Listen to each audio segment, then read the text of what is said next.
on the book, you ladies. Thank you. Yeah, how exciting. Thank you very much. Yes. Wild. I know. Yeah, never thought this would happen. Really? Yeah, this was never on my Wow. bucket list, but then Let's it's talk about it. suddenly Okay. happening. So welcome to the podcast. Thank you. Thanks for having I'm us. very excited about your new book. So gay for you. I was reading this on a plane, and then and the gay flight attendant, who was male, he was like, and I'm like, and I'm like, I had no idea what he was talking about. And then when I finished it and closed it, I was like, oh, I see what he's talking about. But I love this self-help. cover. Yeah, I love this cover of the two of you. Thank you. And what took you so long to write a book about how you met? How the show started? What took you so long? Well, good. I mean, we're like a couple of dumb actors. No one ever, we never thought we could do this. And then An opportunity got brought up to us, and we thought, sure, why not? Yeah, but you seem like you don't think you can do much of anything because in the book you didn't even think, what's up with you? It's like self-esteem issues. I don't know. It's really funny. That's your takeaway. You always, it's true. You always say the dum-dums, but we never thought of writing. I mean, listen. Well, we barely graduated high school. And we didn't go to college. I didn't. That's I where- barely Okay. graduated high school, and I didn't go to college, and I just wrote my 7th book. So But that you're is like not an a barrier. intellect. No, I'm not an intellect. What? I think of you and I go, oh, she's really Great. fucking I smart. fucking love it. I hope my sisters are listening. But no, in the book, you talk about you tried to turn down this role. Yeah. So you didn't think you could do that. You were in a band. You're Yep. still in a band, but you were in a different band then, right? Yeah. And you got the offer for the role, turned it down 1, 2, 3 times. I think it 3 was 3 times. times. You Yeah. said in the It was book, it 3 right? times? I thought it was Three. twice. No, 3. Yeah. I didn't turn it down because I didn't think I could do it. It's because I was in like a codependent band relationship, and I was like, I'm going to leave my bandmate and ruin her life and go. I don't know. It just felt wrong. Right. Well, that's wrong. That doesn't make any sense either. I know. It was a choice I was like about to make that would have changed my life forever. Right. But thankfully, Right? you had a friend who saved you from that bad decision, Yes, right? yes, Yeah. yes, a Told you girlfriend. do it. You got to do it. Yeah, and no fault to Heather, who is my bandmate. We were in something that we were like, we're going to do this forever. You know, when you're that young, you're like, Yeah. have you ever been in that where you're in a working relationship with someone that you're like, this is for the rest of our lives? I mean, I feel like that almost about any relationship, right? Like when things are going well, you're like, we'll be together forever. Yeah. But the reality of that actually coming to fruition is like, no. I know. There are breakups and all the time. And then there's creative evolution. So you move on to other things and then Yes. other outlets. And then you're like, oh, okay, well, obviously you can't work with everybody. It's a great idea, but it's kind of like a marriage, which is, why those typically don't work. Yeah. Okay, so let's start at the beginning. So you guys open this book with your auditions for the Yes, album. yes. And so what year was this? Do we remember? June 2002. June through 2002. Okay, so that's like 20 something years. It was a long time ago. Yeah. Yes. And you met each other, you saw each other Yeah. Yeah. at the audition because you were auditioning for the same role originally. Yeah, I was told, my manager said there's only one other person who's going to be reading for this part. And I said, okay, because it was a specific kind of And you came character. out from you flew out from New I York. flew out from New York because I was on the East Coast then. And my manager was like, I can do some digging, find out who it is. And I said, no. I was like, let me just go there. This is pressury enough. And I walk in and I saw the back of her head. And her hair was like wisping out in the back. Well, And it was you remember this look. Yes. where Yeah, it was like, winged. Yeah, It was okay, like thank you. flipped. Okay, Yes, yeah. like You know what I'm wingtips. saying? It's like we had a lot of layers. Yeah. We had layers and the whole thing. And compared to every other actor out there reading for another role who had long hair, I just saw the back of her head and I thought, that's it. And then That's it? I was like, that's her. That's her. I was like, that's it. I was like, that's my competition. And so they ushered actors reading for another role to one side. We went off to the other side. And then we just sat in an echoey, quiet hallway for about 45 minutes, just kind of nodding and smiling at each other, trying to be polite. And a lot of people find this hard to believe that I was up for the role that Kate ended up getting because it's like this sexual Lothario, but I think it might have just been my funky hair. I don't know why I was up for this role, but there was something about me. But there was no way in hell. Funky hairdo. There was no way in hell I was meant for that part. Right, absolutely. Right, like it was Kate's. Yeah, of course. But I didn't know that. I thought, oh, she's got this in the bag. Because you had the comb, right? I had a comb. She had a comb. Because Like the fawns. yeah. Yeah, she showed up with the prop, and I thought, that's it. I was like, Yeah. that's the secret to this Done. whole thing. And I never thought of doing that. And I schlepped all the way out here from the other coast, and it's over before it even started. Like, I thought I was done.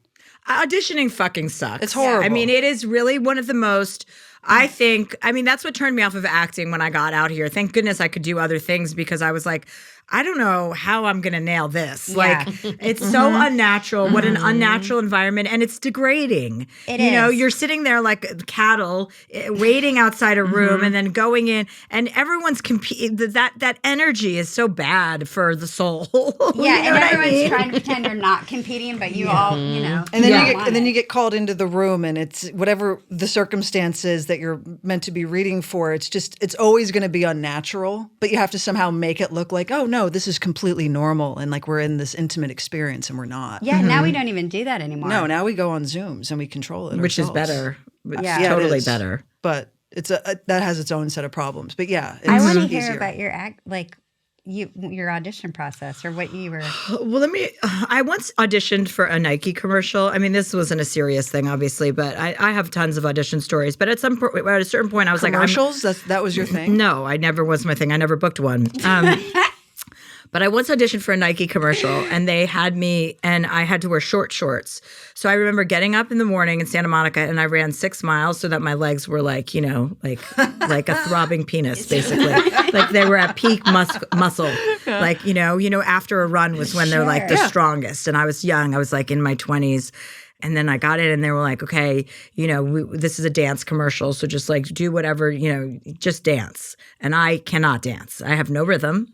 I can't sing, and I can't dance. Anyone who sees me dance is like, oh, wow. Stop. Please. But I'm 50, so I'm like, fuck it. Who cares? If I'm a bad dancer, I've already proven that I'm good at other things, not dancing. But that's not going to stop me. You know, I'll just take whatever drugs I need to get me on the dance floor. And and I remember in the moment not knowing that I had to dance, and them telling me, and it was a bunch of Asian people that were, and I just basically blacked out. Like I blacked out and just started running and doing aerobics, and just whatever the most humiliating version of that could have been was what I did.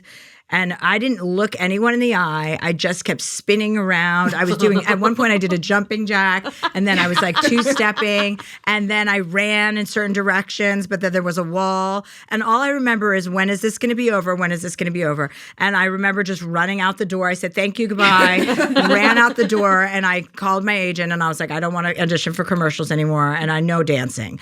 And after that, I stopped auditioning for commercials because I was like, this is too, Sure. I can't subject myself to this kind of shame. Yeah. Yes. Like I'm too Yes. confident of a person. This will ruin me. Yes. Yes. And it wasn't long after that I stopped auditioning for television stuff too. Like if it was an audition situation, I'm like, that's not my strong suit. You have to audition so many times to be good at it. Except in your case, you weren't auditioning a lot to be good at it. You just kind of nailed it. Well, yeah, I guess it was meant to be, but since that role, I've never really booked much of anything. Like that's the funny thing about my story is like I got this like iconic show, but have like failed as an actress ever since. Oh, really? Yeah. Yeah, like, and then the reboot happened again, and I was like, okay, I'm back to play this part again, and then the crickets again. It's really, and I've made peace with it. I'm like, I guess that's what I was supposed to do, or I can't do. I don't know what it is, but it's wild. You made it count. Thanks. That is wild. Yeah. Yeah, that is frustrating also. It must have been really frustrating for a period until you made peace with it. Yeah, I mean, when the show ended, I thought, okay, great, I'm going to go on to do, I mean, I did do a... But Leisha did a thing where when the show ended, the original show ended, Leisha had a band, and she said, I'm going to go off touring with the band. And anytime you're coming off a long-running show, not everyone, but it's sort of this unspoken thing where people realize, oh, you have like a season to kind of see where you can take that influence and maybe direct it into another job. Right. And that's when you took off. And yeah, and everyone else went on to do other things. Everyone else was like trying to utilize that little momentum we had to say, oh, let's see if it's going to. How many years was the L Word on? It was 6 seasons. 6 seasons. The original was 6, and then 3 in the reboot. And 3 in the reboot. And did you direct one of the episodes for the reboot? Which is something I always wanted to do. But But yeah, it's the life of an actor kind of. It's not for the faint at heart. And now it's shifted in a completely different way that. How do you think it's shifted now?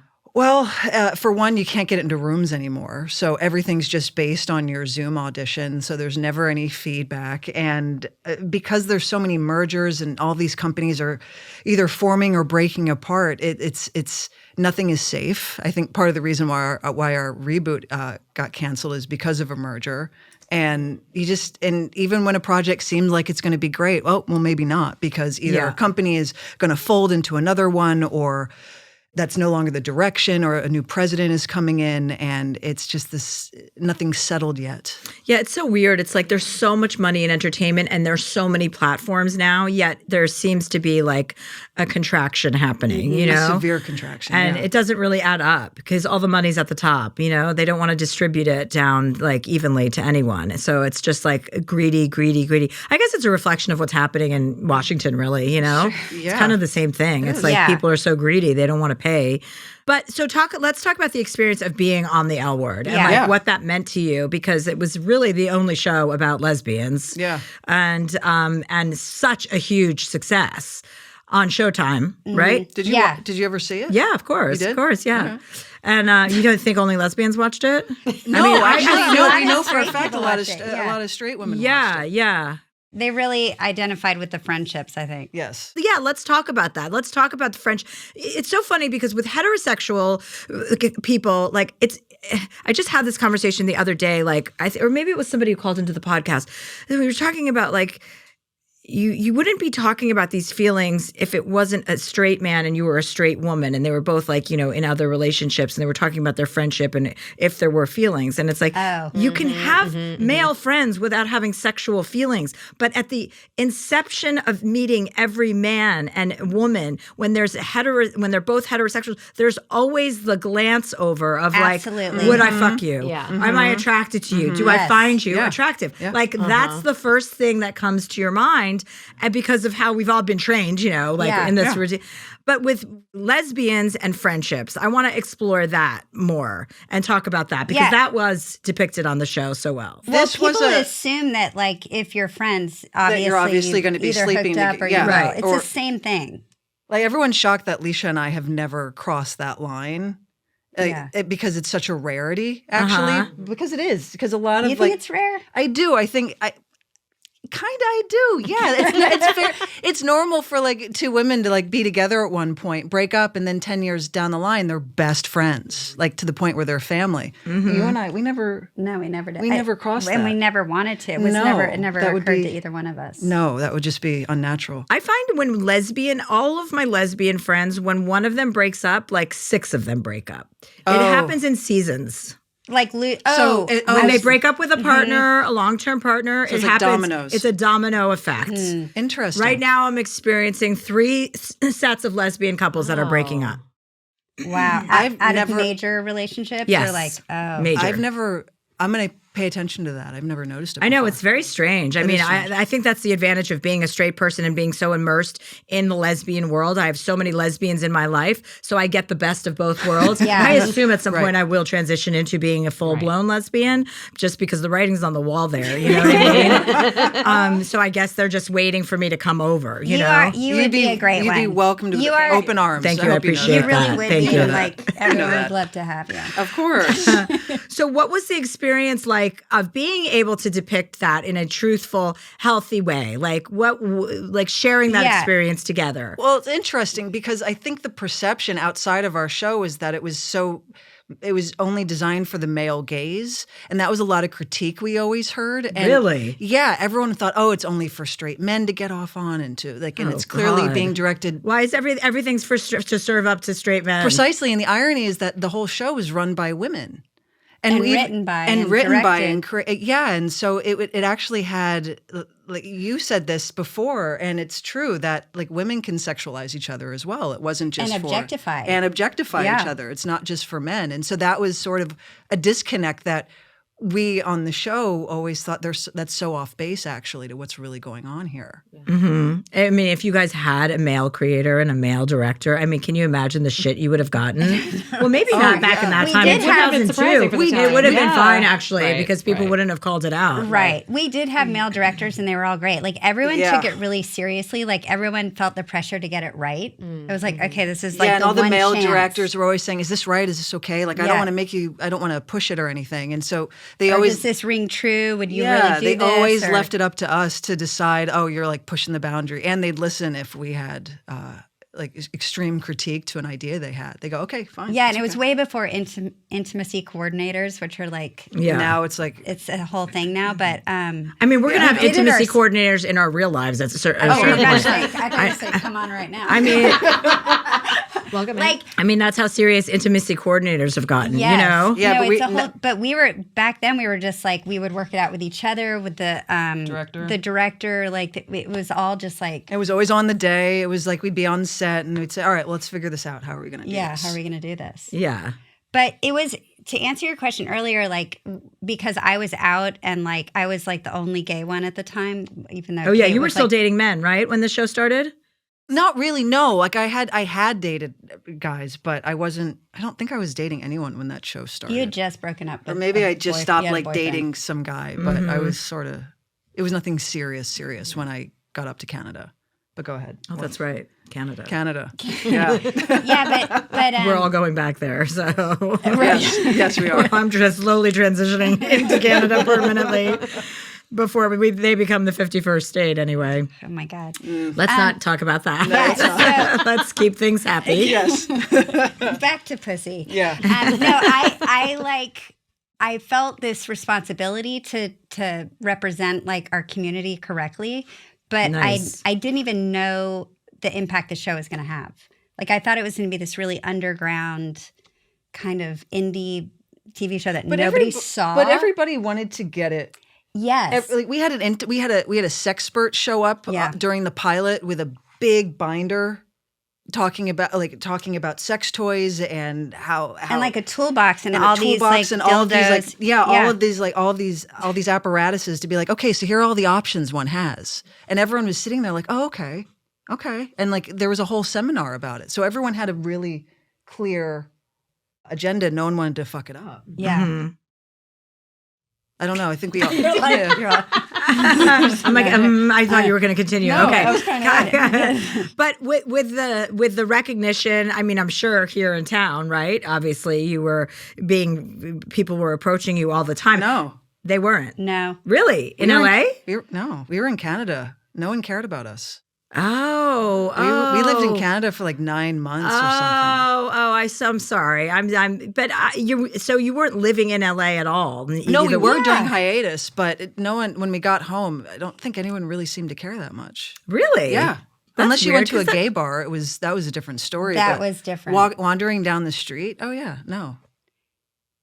And Yeah, it was kind of like I don't know, like an insular fame. Like it was very. it was like if very you know, lo- you know. Totally. Kind It of was like very it much- was very big in the gay community, but like Yeah. if you go to like Ralph's supermarket, you're fine. Yeah, like Perez Hilton didn't care about us Wasn't after whatsoever. you. No, he didn't care. when is Perez Hilton going to go away? Is my next question. I thought he did He go is away. around? the most repugnant. I mean, honestly, He did go. Didn't he go no, away? he went away, but he's back. I mean, he's I not don't back, know. but he's in the ether. And every once in a while, he pops up on my algorithm, and I'm like, this guy is like, what are those lizards that just recreate, and you cut their tail off, and then they come back and they Yeah. grow. Yeah. I mean, talk about toxic. Talk about negative. Oh my God, he's the worst. Anyway, that's a sidebar. So after the show ended, when it did end, and you went on tour. Where did you go on tour? all around the world. It was really fun. I had So a band fun, called, isn't it? Yeah, called Her, and it was a blast, and I loved doing it, and I felt really like at home in a band. So that was great. And I just didn't concentrate on getting another show, and like Kate went off to do. I played a doctor. Oh for a yeah, you hot played second. a doctor, and then you were was- on Ray Donovan forever. Yes. And, Yeah. yeah. And so how do your other acting experiences compare to being on the L Word? It was like night and day. Really? Completely. In what ways? Well, I went from our show, which was on cable, where you could get away with anything, to network television where you couldn't get away with a single thing. And so it was very controlled. I certainly didn't, I don't think they knew what really to do with me necessarily. I didn't have that kind of look that would cater to their audience. And so I was sort of shoved off to the side a bit. And do you think do you think you got that job because of the L word? I think I got that job because of a producer named Curtis Hanson who fought for me. I don't think I got that job because CBS was like, yeah, let's get her. I see. Absolutely not. And that was a very short-lived job. And then I luckily landed on Ray Donovan that just kept going and going and going. And that was back on Showtime. So at least I didn't have to prove myself. Right. So I showed up and I was like, you guys know me. Yeah. You know what I can do. So I felt more at home there than I did on mainstream. Yeah, that's interesting. I mean, not surprising. Mainstream television is just like such a cudgel. It's just so, it's like, first of all, getting notes, like, from a network executives is just it's so obtrusive. It's like you're not a creator at all. Like the whole system seems like it needs to be broken. Yeah, it was. Everyone gave notes, and assistants of people gave notes. There was always notes getting thrown around. And sometimes the note giving is just like an exercise of giving notes. Like Precisely. they're just pretending to be doing a job, Right? Yeah, because they have to give you. They can't be like, we have no notes. Oh yeah, But they have to justify their existence, basically. precisely. Right? Yeah, exactly. And don't they have like catchphrases like Easter egg or what? Like they have things. No, it's more like, can you not? Oh, it varies. I mean, it can go from like appearance down to how you're delivering a line. God only knows. But it gets to a point where you have to say, stop. Like, I'm not doing it. And they're, what? You're not doing it? And it's like, I'm not doing it. Yeah. I'm not doing Kate's it. great at that. That's good. She's That's always great. been good at the nose. That's nice. It's been like a lifelong, like since we've known each other for what, like 20, a long time. Yeah. And I've been trying to teach her the word no from day one. Yeah, I can I'll see go that. into, like, a I can see that from panic. reading your book, that you guys, that you're good at no and you're not. Yeah. Like no is a complete sentence. Absolutely. I love it. I mean, even I've had to learn how to say no, and people would be surprised to hear that. I am surprised right now hearing that. Yeah. Really? Yeah, absolutely. Because I want to be generous with my time, and you get confused about what that means. Mm-hmm. You know what I mean? Generosity with your time doesn't necessarily mean saying yes to everything. You can be generous and also say no. I agree. That took a long time to understand, because I wanted to be one of those people who you could rely on to do anything, like the outrage. Yeah. I'll do that. Don't worry. I'm easy. I I'll got deal it. with that. Or you can handle it. I can handle it. And then you realize you're just subscribing to being in the boys club. And then you're like, wait. I'm catering to men right now. I actually want to be catering to women, not to men. So it's like that. I had to go through that a little bit. Not a little bit, a lot. But I understood it, recognized it, and then fixed it. Was there like an episode to you that really was more meaningful than any of the others? An episode? In the L World? Oh, God. Meaningful? I don't know. I don't know. Or profound to you? It was so long. It was like so a long soap ago. opera too. Like let's not like over. No, you know I what know, I mean? but Yeah, you guys, it was silly. And maybe the overall series had had more meaning than each individual.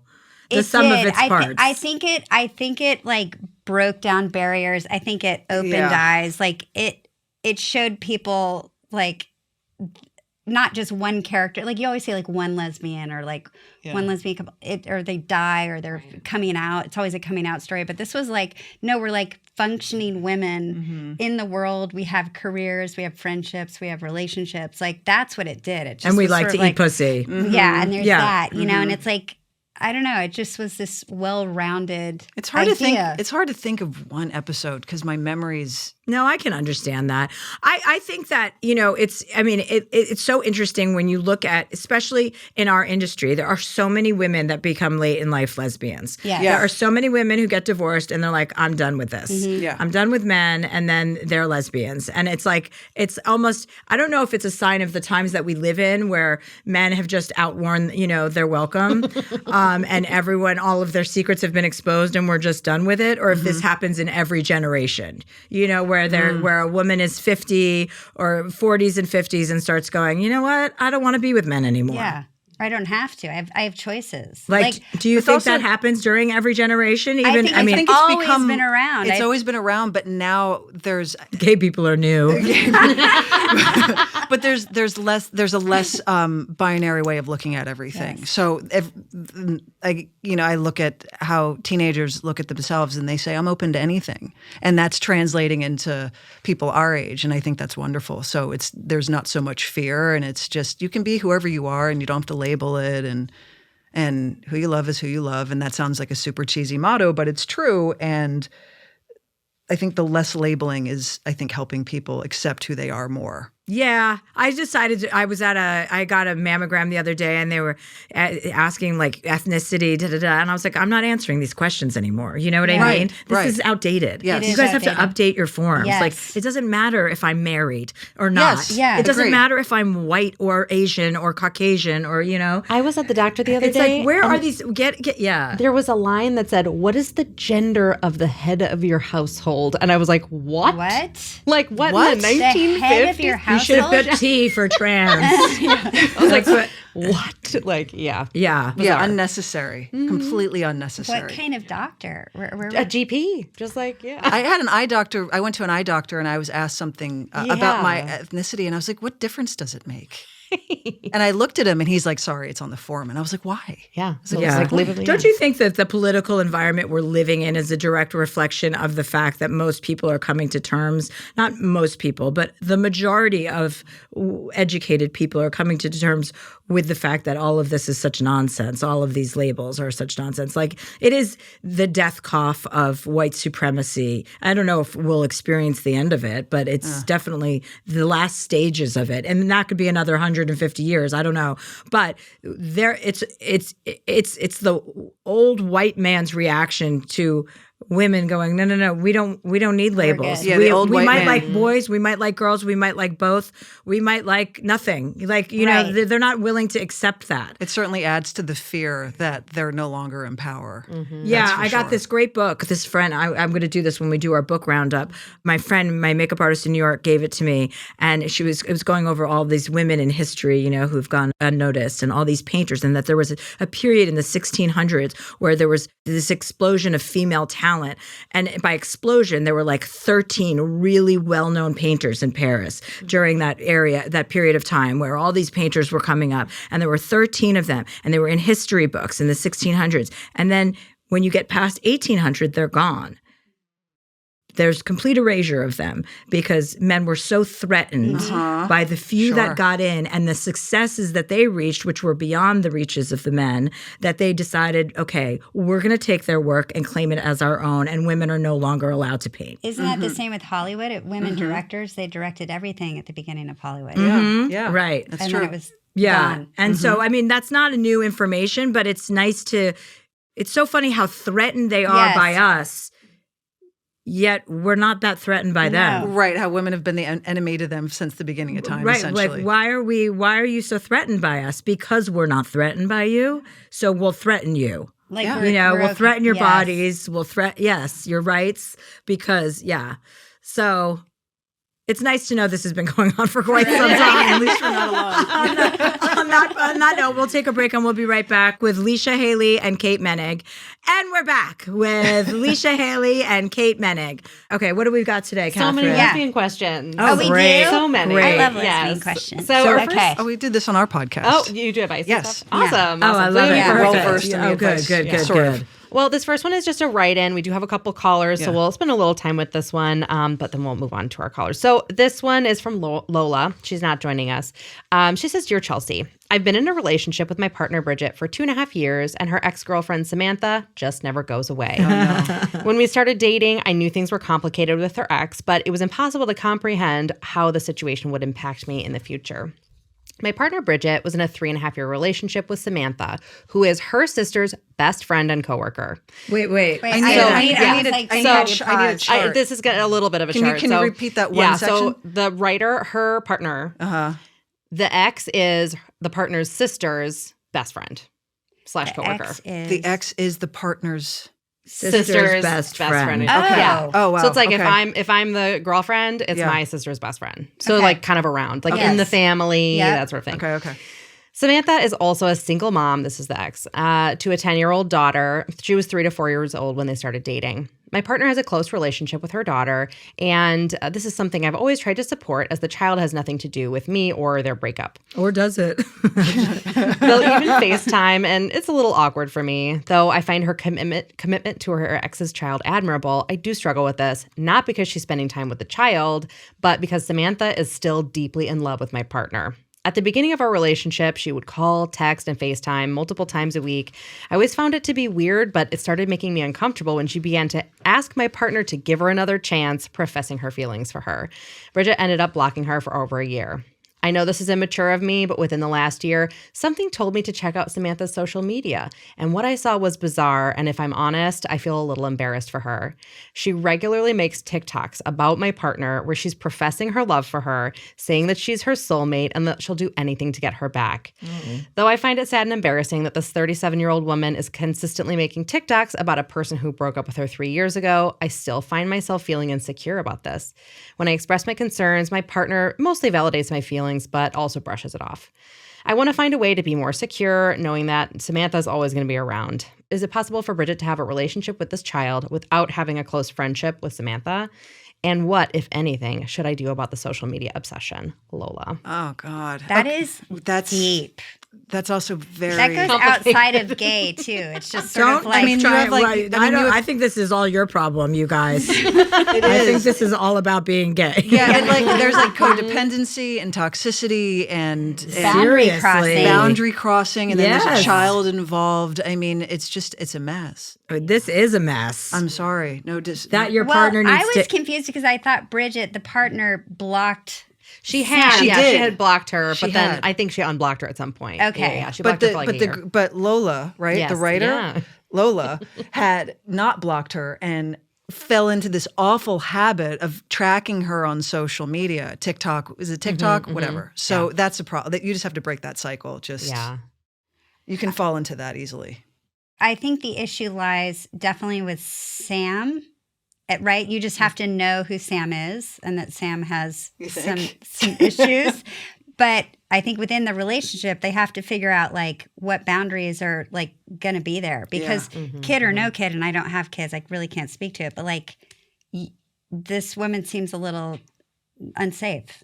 Totally unsafe. And also this is an issue that her partner needs to address with her ex. Yes, that's what I'm saying. And it should be also with relation to the child. If you want me to continue to be in your child's life, which is what I want and my partner wants, you have to understand that I'm in another relationship and you have to act in a mature way around and respect that relationship, the relationship that I'm in. Yeah. She has to honor that relationship. She's TikToks about getting back together. What is she in 8th fucking grade? That's what. I mean, that's where you're dealing with something different. Exactly. That's not the most stable adult. But I honestly would say I'm not going to have a relationship with your child unless you can act in a more mature way about our relationship that is over. Can you do that? Because doesn't the child suffer? The child does suffer, but it sounds like you have to put something up there that's at stake. Because right now she's just getting everything she wants. Everything. You know what I mean? Yeah. She's got her involvement with the child. She's probably using her child to remain in her ex's life. That's 100% true. Yeah. And so when does that end? You know what I mean? Yeah, some serious boundaries need to be. Whoa. Yeah. So it sounds like this is a conversation Lola needs to have with her partner and say you got to put some ground rules here. Yes. Yeah. I mean, if they can do it together, they can go to her. But you need a teammate. Lola needs a teammate in Bridget. There needs to be. You need to be. I would go as a unified front. Yes, to Sam and say, this is what we need. Oh, you would? You have to. Yeah, strength in numbers. Absolutely. Well, also it's we're together.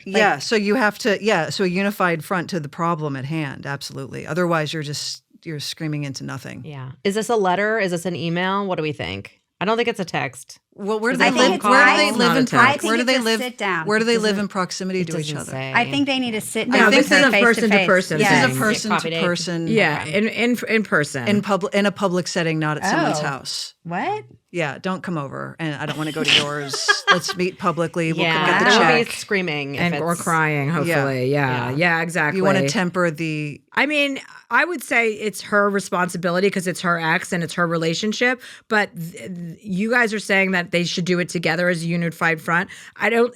Either way, it should definitely be in person, and it should be. These are the new set of rules. Like either you can follow them. And you can't be making TikToks about me. Like that's a boundary has to crossing. stop. Like you can't do that. Find some fresher content. It's delusional and it's sad. And what does that say to your kid? Like your kid's going to see those one day. Yes. People don't understand when you make those videos, they're there forever. Yeah. Like they're out there, and then everyone's going to find everything. Do you have TikTok? I do have TikTok, but I don't go on it. I mean, I have a social media team. Like I have enough addictions in my life. You know what I mean? I'm on Instagram. I'll go on Instagram, but I don't on TikTok. It's like no, I don't have the bandwidth for that. All right. Well, Lola, let us know how it goes. Poor Lola. I know that's a lot. Messy. That's heavy. That's a lot. Well, our next caller is LK. LK has actually called in before. She called in on our Dylan Mulvaney episode, which we recorded a long, long time ago. Okay. So LK says, "Hi, Chelsea. It's me again, LK. I have yet another crush to pick your brain about. I'm over the hump of working through some stuff back in the spring, so feeling a little bit more feisty. I've been working on myself relentlessly while engaging in a slippery slope with an old flame who I care about. Oh. Progress is being made, but I'm still not ready for a committed relationship. Meanwhile, I've developed a crush on my hairdresser. Is this some gay rite of passage I've dodged until now? She's married to a man. Oof. But this gal is the poster child of closeted homos. I know it's not my job to jumpstart her lesbian awakening, but on the other hand, that seems like it could be super fun and gay. The problem is she maintains she isn't gay while being really playful about how gay she presents to the world. I asked if my playfulness about it was offensive to her. She says, nope, you're just hurting your own feelings. She isn't wrong, but my gut tells me she's for the girls deep down in her soul. Should I keep the playful flirting with hopes and prayers or just stick to my monthly haircut for a crush fix? Queerly confused, LK." Really simple. Can I just answer this? Oh, go. Well, she might talk back, and then you're not going to hear her. Sorry. I have feelings on this. First of all, hi. Hello. Oh, Hi, LK. Thank God. There we go. Thank I was God. dying. Okay, Kate has some very strong feelings about this. Hi, LK. Hello. This Kate and Leisha are here Hi. today, I know, our special I'm guests. having a little bit of gay panic. Hi. Yeah. Don't gay panic, please. But my word of advice is don't waste your energy with your hairdresser Why? because it's too much trouble for very little payoff. I'm avoidant as fuck. And I think I'm using these crushes as a distraction from my real feelings. You feel me? Because Your real you said feelings there's is what? somebody else that's like a long-term person you have feelings for, right? Yes. We've been on and off again for at least a couple years now. And I keep, doing the whole avoidant running away thing. And I Why? think these crushes. Yeah, why? Why are you doing that? Well, I don't know. I'm asking you guys. Well, walk us through that situation. It's way better than the hairdresser. Yeah, I know. Yeah. What's the point? I move quick. Okay, let's talk about what's going on now. Yeah. Yeah, let's. But what about the avoidant problem? The other one, the one Well, that you're on and off with. Working on that in therapy, I have made some progress. We're seeing each other now. I'm trying to be very slow and deliberate. Going to therapy weekly still. I do think I've made some progress, but I still have the tendencies of just to engage in avoidant behaviors, when things get a little too real, I bolt. Oh, that's what it is. Is because you try to avoid conflict, yeah? No, Trying intimacy. to avoid love. Love. Yeah. Okay. Yeah. You don't Yeah. like being vulnerable. Yeah, I'm an Enneagram. You sound like Shane. Actually, we're gonna get real about it. I mean, You're an Enneagram 8. I'm an Enneagram 8. I used to have problems being vulnerable and being intimate too. yeah, And therapy is exactly where you need to be for those issues. yeah.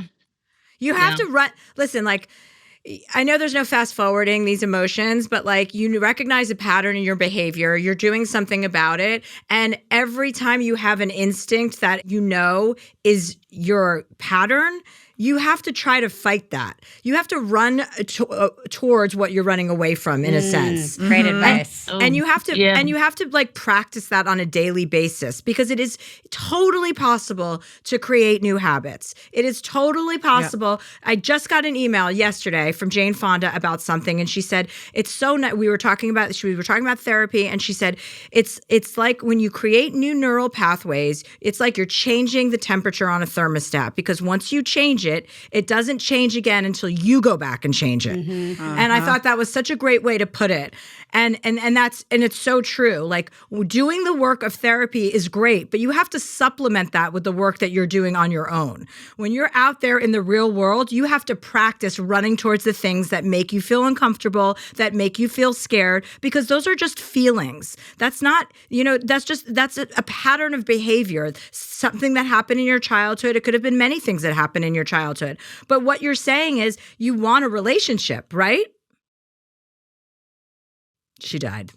I have to say, I think a lot of people don't even recognize their patterns till late in life. Yes. Like, they don't even. But she's saying she's avoidant, so she knows it. She knows it. But right. like, that's a lot the first of people, step. Oh my God. Right? Don't you think half people are like asleep until you're like, I've realized now I've been doing this like my whole life. And then as soon as it's like, it's so powerful to to be told or to understand what your issue is, so that you can go out there and combat it. Yes. You're like, oh, okay, I'm this type of person. I might identify as this. I don't like this. I don't like it. I used to be like, oh, I don't like romance. I mean, I really don't like, a lot of like kitschy shit, like Valentine's Day. Right, yeah. I don't like when men send me flowers. Like, I'm just like, save that. I'd rather get a nice note. Write me a card. Write me a nice text. I value that way more than anything you could ever buy me, or any kind of cheesy acts of love. But that's not a fear of intimacy. That's actually what I've learned is like my style. You like things with intention. My love language. Yes. You know what I mean? But I think once you identify what your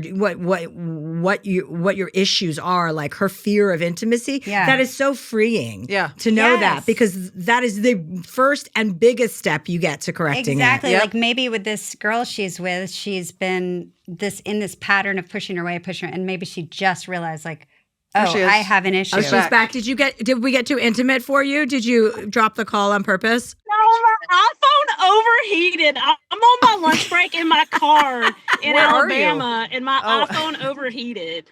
Oh, God. I had First of all, get out of Alabama. Blowing on it. Yeah, you need to get as far away from Alabama as you can. But we understand. Do you understand how powerful it is to know what your issue is, right? You know that you have a fear of intimacy. Yes. You know you're avoidant. Those are superpowers now. You use those as superpowers. Yes. Because you're going to use that and go, okay. Look what I'm doing right now. This is me being avoidant. Even if you say it to your girlfriend and start calling her your girlfriend, that is your girlfriend. And you actively want to, you want a relationship. Is that right? That's right. Is it? You tell me. Yes. Do you want a relationship? Yes. Great. Yes. Keep saying that out loud. I want to be in a relationship. I want to be in a relationship. I want to love someone, and I want them to love me. Write that down every fucking morning. Put it on your mirror and say it to yourself, and get comfortable with saying that. It's great to say those things. It's great to say, I want to be in love. I want to be loved. I want to love. Say it. Just keep fucking saying it. And I love the practice of going towards what you're scared of. That's such a great. Yeah. It's like a hack. Yeah, there's a whole world waiting for you. There's a whole world waiting for you once you get over yourself. Yeah. Yeah. That's true. And identifying your issues is, I honestly would argue, is probably like 75% of the of the work. Now you just have to work at maintaining that, because that's very, very honest. As when you were gone, asleep at the wheel, we were talking about you, and Leisha was saying. You said it, and I was like, "No, you said it. You said it. Who cares?" No, it wasn't me. It was something you said. But you were saying. that we don't realize our patterns. No. Oh, yeah. Oh, yeah. right, Oh, that's right. it. Thank you. Thank you. Most people don't even realize that they're avoidant or that they have a fear of intimacy. So therefore, Yeah, I'm avoidant. Yeah. Okay, great. So there's so much power in that. Use it as power instead of using it as a crutch. Okay. And you could even flip what you're saying. Like you're an avoidant. Maybe you start saying, "I'm vulnerable. Mm-hmm. I'm going to be vulnerable." That's a good one. Okay. Like change the script. There's something like fun and distracting about serial crushes that like keep you from having to get into the hard work of a Sure. relationship. Oh, sure. Yeah, Because they're always going to be unattainable. That's the point. That's a very good point. Married or straight. Well, you won't be challenged. Well, they're just not going. It's just not going to happen. It's just Well, a I fantasy. don't even want it to. Yeah. But exactly. You don't even want it to, but it's a nice distraction. Right. So Also, she's straight. It sounds like that's a Just a don't- lot of hard work. And more importantly, she's also married, so it's not that Yeah, she's just gonna. Totally. Yeah. I like how that's the third thing we brought up. You're avoidant. least important. She's straight, and she's married. Hey, Chelsea, I want to say something to you real quick. First of all, the book Signs found me because of you, Oh yeah. and that impacted my life so much. Great. So thank you for being so open and vulnerable with stuff like that, because I've got a lot of grief, a lot of help on the other side. And Yes. that book was amazing. So thank you. And if you have a lot of grief and you have a lot of help on the other side, it's also important to be crying in front of people. Okay. You know, you exercise that. Cry in front of this person. Let yourself be vulnerable. Practice that and get better at it. I used to not be able to cry in front of anybody. I can cry in front of her, but she's one of maybe the only person that I can't just comfort. keep practicing it. You're going to get better at crying in front of people. You're going to get better at your vulnerability. It's a whole new world when you can do that. You're going to open up yourself to all these possibilities. Like not everything has to be tightly wrapped up, and you don't have to Controlled. present something. Yeah. You're going to find all of these people that want to love you and love on you and be with you and be your support system when you are open and honest and vulnerable. And then you can do the same for others. It's like about spreading more love and more joyfulness to as many people as you can, especially in this fucking dark time that we're all living in. It's like you owe it to you owe it to your community and you owe it to yourself. Yes. That's powerful stuff. Okay, good. Well, you listen to this podcast back, write down those things I told you to write down. I'm not joking. Put them on your mirror and say them every morning. Say affirmations to yourself. You're somebody who needs to do that. And then I'm sure we'll hear back from you in another 6 months about a problem that you had 4 months ago. Yeah, we're just going to be like pen pals, but like this, That's fine. I'm down. Perfect. Okay, have a great day, LK. Bye. Okay. Bye. Thank you. Bye. Thanks. It's so funny. You know those people who are always laughing and upbeat and like, Yes. yeah, totally. She's like got that whole vibe about her. Yeah. Like, yeah, everything's great. Yeah, everything's great. everything's- And then you're like, everything's not great. Everything's not good. Yeah. Yeah. It's hard to keep that going, that for very long. It breaks down. It It breaks does. down. Yeah. It's It broke down on me at around 40. That's when I was like, it's exhausting. Yeah. It's just this mask. You hate headphones, huh? That was just hurting my ears because of I my know. glasses. I know. And like the stems. I know. They hurt clicking right now. you know? Absolutely. Yeah. And also there wasn't someone on the camera, so I just gave my ears a break. Okay. We're going to take a break. You have questions? And we're back. We're back. We're back from the break, you guys. Okay. Leisha, I'm hoping you don't have too many questions about this because No. we're hoping for advice. Yeah. But so Brittany says, Dear Chelsea, I'm not sure how familiar you are with queer culture, but there's a common stereotype known as lesbian bed death. This term refers to the inevitable decline in sex amongst long-term lesbian relationships. One factor at play is my now absence of libido, which is the direct result of antidepressants. We've tried scheduling sex without much success. Another factor that some may relate to is when you get comfortable in a relationship and it's easy to not keep up with physical appearance as you once did, which has led to a decrease in attraction for us. Any advice on how to deal with this, Brittany? Girls? I have a straight question because this is a I feel like it's a myth. I'm going to say lesbian bed death or it's been put on us, and we It have got this put on us. right. But doesn't that happen in straight relationships? Yes, we get emails all the time. Totally. With people It like, does we haven't happen. had sex I think in it 10 happens. years. I Does think it have a happens in- name? But like, I mean, I've never heard the term bed death before, but What do the straight people call it? They don't call it anything. They call Right. it like, I'm fucking sick of you. You know, like it's hard to maintain a fucking hot sex life with, living together. Yeah. There are couples that have healthy sex lives, and most of those couples don't have children. A, that's one thing. B, you get sick of people. Like the reason why I love long distance relationships is because, it's something like you're not going to get sick of. You're not going to annoy me Keeps in 5 it hot. days. And Yeah. if you are, that's a big problem. But like if I like that sparing amount of time with someone, I know my personality, and I would experience bed death within the first year. You have to be really into somebody, and you have to work hard at maintaining some sort of sex life that's like new and fun and original, and that's really hard to do, Right. because you Yeah. usually set up a dynamic with somebody and then you have that dynamic, and so you're not creating new sexual like shenanigans with someone. You have to, that feels false, and it's also awkward. well, the scheduling of sex makes me cringe. Yeah. The making Very out cynical. goes away. No, you have to know? the scheduling where you say, okay, on Tuesdays, this is going to be our time. Yeah. That gives me the creeps. right. But I find that. people that is advised though. No, I That's- know. It's been very, like, people say, no, it actually works. I can't understand that, but It's also People do helpful it. for people who are in a dry spell just to get back into the act of having sex, because it's like when you don't use your vagina, you start to go, well, I don't need sex, like Right. who cares? It's like women when they hit menopause are like, well, I'm not, it hurts, I can't have sex, and it's like, well, you have to use your vagina not to lose your vagina. Right. And also Right. when you're with somebody for 20 years, most straight couples stop making out. They're not kissing, they're not making out, they're having sex, but it's rudimentary. It's like, oh God, it's a scheduled sex thing on Tuesdays. exactly. It's like, oh, come on, you want to meet me in the shower and we can get it done real quick? So it's like, check, got it done. I have a lot of friends who talk like that. And a lot of friends, when I say, do you make out with your husband? I would say 90% of my straight friends do not make out with their husbands. They would love to, but that ship has sailed. I've heard that making out actually is more powerful than like scheduling sex time. With I your would say long-term so. Kissing partner. is everything. Yeah, kissing is like the most intimate thing. It also gets you going.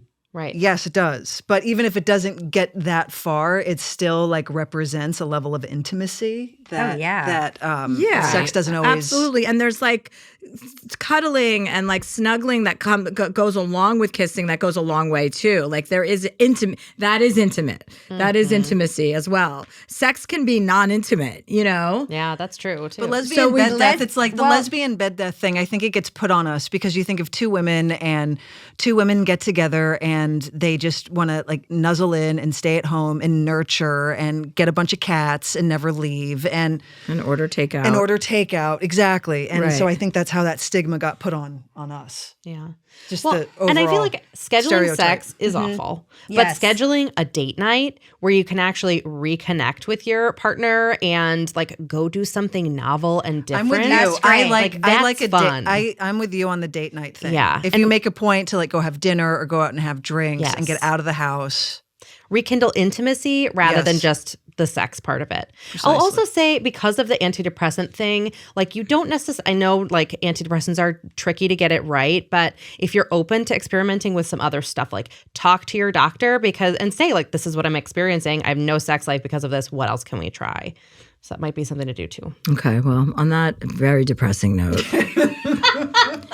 I would like to say I am very happy that I am single and that the next person I have sex with is hopefully going to be a lot of fun. Well, they'll be new. Yeah, Yeah. they'll be new. Right. That's the thing. Yeah, right. It's like even when I'm breaking up with someone, I'm like, I can never be sad because I'm like, there's just a new adventure on the horizon. Right. That's a nice optimistic way of seeing and things. it's just, that's how I feel. I'm always like, well, that was served its purpose. What other candy is out there, Yeah. And I think more people, but yeah, that doesn't really help the caller, but pickles that's to just my break up. personal philosophy. Yeah. The grass is always greener. The book is called So Gay for You. It's written by Yeah. Leisha Hailey and Kate Moennig. And I think I said it better the first time, but that's your fault for having that last name, Kate. It's a great book. And these ladies wrote it together, which is so cute. Thanks. That is cute. How gay. Yep. So get yourself a copy and tune in. And you can follow them both on Instagram and are on TikTok. Can they follow you on TikTok? No, not TikTok. Not on TikTok. Nope, not on TikTok. We're not. That's what will be the name of the episode. Not on TikTok. Can't see this on TikTok. Thank you, ladies, for coming in today. Thank you so much. for having us. Yeah.